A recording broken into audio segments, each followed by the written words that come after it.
भारतीय संस्कृति और सभ्यता वनों से आरंभ हुई, इसलिए इसे अरण्य संस्कृति भी कहा जाता है। सनातन संस्कृति में वृक्षों को धर्म से जोड़ने का प्रभाव पड़ा।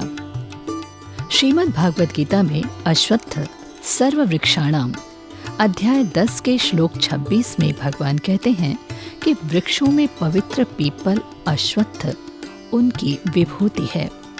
धरती को समृद्ध बनाएं, आओ मिलकर पेड़ लगाएं। हरा भरा प्रदेश खुशियों का संदेश के साथ एक पेड़ माँ के नाम का अभियान और 35 करोड़ पौधारोपण का लक्ष्य इस वर्ष 12 जुलाई को उत्तर प्रदेश सरकार ने रखा था। इस वृक्षारोपण महायज्ञ 2026 में जनपद वाराणसी के वन विभाग ने भी अपनी आहुति दी। वृक्षारोपण महायज्ञ 2026 में 12 जुलाई को हम लोग आज वरुणा नदी के किनारे वाराणसी में इकट्ठे हुए हैं और यहाँ पर माननीय मंत्री जी के आतिथ्य में, उनके संरक्षण में हम लोग आज यहाँ पर 5000 पौधों का रोपण करने जा रहे हैं। और ये रोपण जो है बहुत ही पर्यावरणीय दृष्टि से बहुत इम्पोर्टेंट है, क्योंकि यहाँ पर हम सारे पर्यावरणीय अनुकूल प्रजातियाँ जैसे कि कदम, अर्जुन, गुटेल आदि का रोपण करेंगे। आज इस कार्यक्रम में हम लोगों ने स्कूली बच्चों, एनजीओज और जन सामान्य को इनवाइट किया है और वो सभी लोग एक बड़ी मात्रा में आज हमारे बीच में उपस्थित हुए हैं एक पेड़ माँ के नाम के लिए।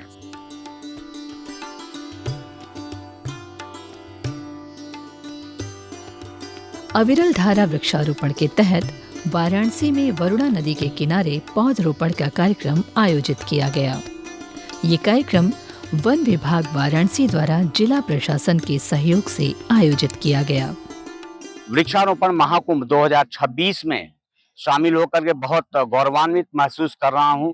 माननीय मुख्यमंत्री श्री योगी आदित्यनाथ जी महाराज की मंशा के अनुरूप वाराणसी वन प्रभाग द्वारा आयोजित वरुणा किनारे आयोजित यह वृक्षारोपण का कार्यक्रम बहुत ही सफल कार्यक्रम है। यहाँ मैं देख रहा हूँ कि तमाम लोग, तमाम विभागों के लोग, तमाम संस्थाओं के लोग, व्यक्तिगत रूप से भी बहुत सारे लोग यहाँ पर इकट्ठे हुए हैं। तो ये वास्तव में सिर्फ वृक्षों का ही महाकुंभ नहीं है, बल्कि लोगों का भी महाकुंभ है, जो मिल करके अपनी जिम्मेदारियों को समझते हुए वरुणा के किनारे यह वृक्षारोपण का कार्य कर रहे हैं। मुझे लगता है कि अनवरत हम लोगों को ऐसे वृक्षारोपण के कार्यक्रमों को चलाते रहना होगा, क्योंकि यह आज समय की मांग है।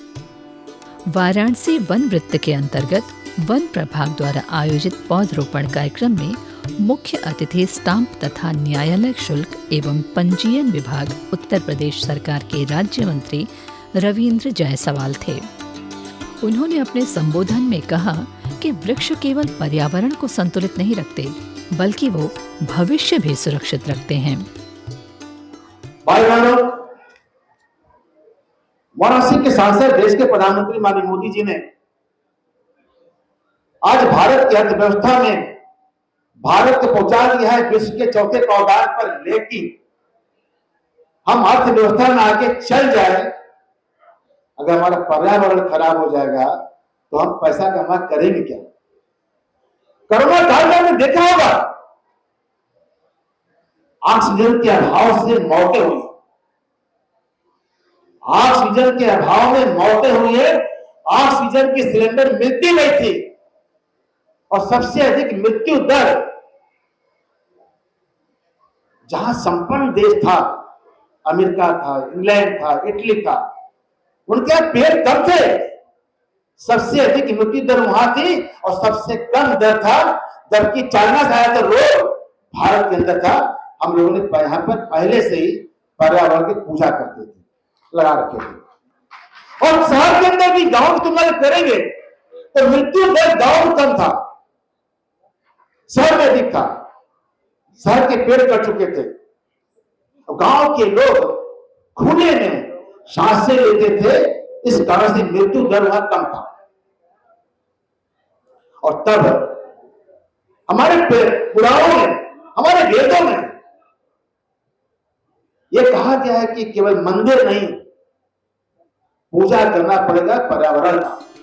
कार्यक्रम में विशेष अतिथि के रूप में उपस्थित एमएलसी धर्मेंद्र राय ने कहा कि जलवायु परिवर्तन और बढ़ते प्रदूषण की चुनौतियों से निपटने के लिए जन भागीदारी ही महत्वपूर्ण है।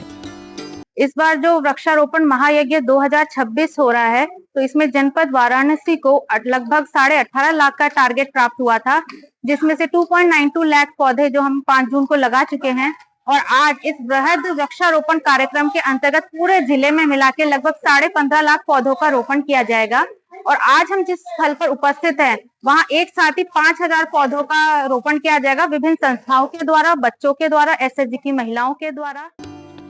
इस वृक्षारोपण महायज्ञ में वाराणसी जनपद के नोडल अधिकारी पूर्वांचल विद्युत वितरण निगम लिमिटेड के प्रबंध निदेशक शंभू कुमार ने भी आह्वान किया कि सुरक्षित जीवन और समृद्ध परिवेश के लिए पेड़ लगाएं। पूरा भारतवर्ष विकास के पथ पे बहुत तेजी से आगे बढ़ रहा है और विकास के साथ साथ हमारी जिम्मेदारी है कि हम पर्यावरण के संरक्षण के लिए भी बहुत ही ठोस प्रयास करें।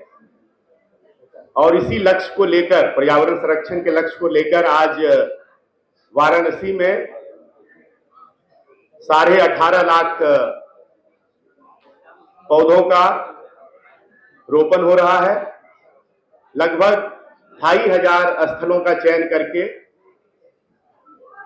पौधारोपण के लिए जो विधि बताई गई है, उसके अनुसार पूरी तैयारी के साथ वृक्षारोपण का काम आज पूरे जनपद में और पूरे प्रदेश भर में हो रहा है।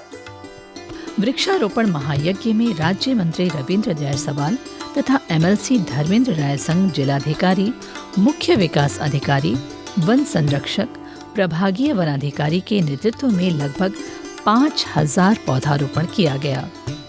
अभियान में छायादार, फलदार एवं औषधीय पौधे लगाए गए। पौधरोपण करने बहुत सी संस्थाएं हम लोगों के साथ आई हैं करने। ये सघन वन बनाया जा रहा है और ये वरुणा के किनारे, इसलिए इसका अत्यंत ही महत्व है। ये महत्वपूर्ण चीज है। तो जब इस चीज को हम लोग करेंगे तो कुछ दिन बाद आप देखेंगे अभी क्या है और कुछ दिन बाद कितनी बढ़िया हरियाली होगी, अच्छा ऑक्सीजन आएगा। हाँ, ये इसलिए हम लोग चाह रहे हैं कि यहाँ पे बहुत ही अच्छा प्रोग्राम हो, बहुत बढ़िया हरियाली, ग्रीनरी हो जाए, ताकि वरुणा नदी की गंदगी भी साफ हो और यहाँ पे एक बढ़िया सुंदर वन बन के तैयार हो। हरियाली का महासंकल्प सिर्फ सरकारी अभियान नहीं, बल्कि आने वाली पीढ़ियों के लिए स्वच्छ हवा, हरियाली और जल संरक्षण का सामाजिक संकल्प बन गया है। सरकार, प्रशासन, जनप्रतिनिधियों, विद्यार्थियों, स्वयंसेवी संगठनों और आम नागरिकों की भागीदारी ने इस पौधरोपण अभियान को जन आंदोलन का स्वरूप दे दिया है। इस पुण्य कार्य से पर्यावरणीय चुनौतियों से निपटने में सफलता मिलेगी। देखिए, पेड़ लगाते हैं हम सब। इसके साथ मैं ये भी कहना चाहूंगी कि हम लोग लगातार पेड़ लगा रहे हैं और किसी के भरोसे लगाते हैं कि वो केयर करेंगे, क्योंकि हम लगाते हैं, ट्री गार्ड भी दे देते हैं, पर वृक्ष में पानी तो डेली जो उसका केयर कर रहा है उसे देना होगा। तो इतना सारा आज एक अभियान है जहाँ करोड़ों पेड़ लगेंगे। मैं वरुणा क्षेत्र के किनारे हूँ, तो यहाँ पे जो भी लगेंगे तो हम लगा के चले जा रहे हैं। नो डाउट सरकार इसकी केयर करती है, पर हर एक व्यक्ति का ये कर्तव्य है कि वो पेड़ों की रक्षा करे। किसी ने लगाया है तो उसको बढ़ने दे, ताकि वो वृक्ष बन जाए। ये पौधा ना रहे, ये अगले 2-3 सालों में वृक्ष बन के हमारे सामने खड़ा हो। इससे आने वाली हमारी जो पीढ़ियां हैं वो भी सबक लेंगी और हरियाली की ओर अग्रसर होंगी। इस वृक्षारोपण कार्यक्रम में पर्यावरण के क्षेत्र में विशेष सहभागिता कर रहे व्यक्तियों, स्वयंसेवी संस्थाओं और वन विभाग के अधिकारियों व कर्मचारियों को सम्मानित भी किया गया।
वृक्षारोपण महायज्ञ कार्यक्रम के दौरान सांस्कृतिक प्रस्तुतियां भी प्रस्तुत की गईं।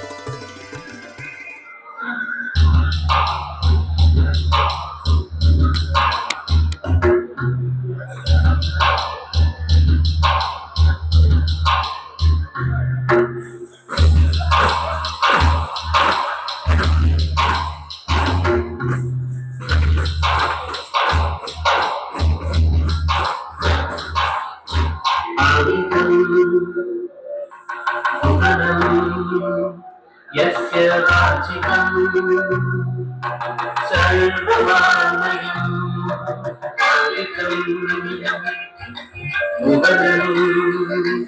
यस्य वाचिकं सर्वमामयं आहार्यं चन्द्रकारादि वन्दे सात्विकं शिवम् आहारं चन्द्रकारादि वन्दे सात्विकं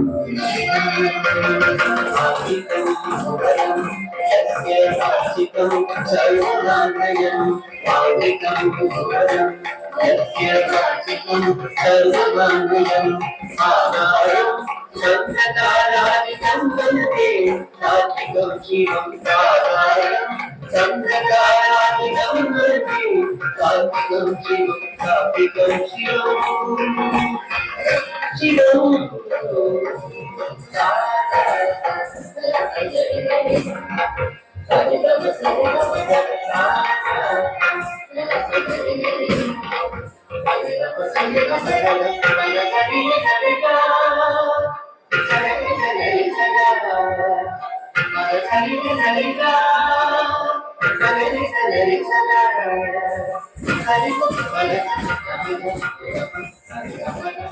Thank you.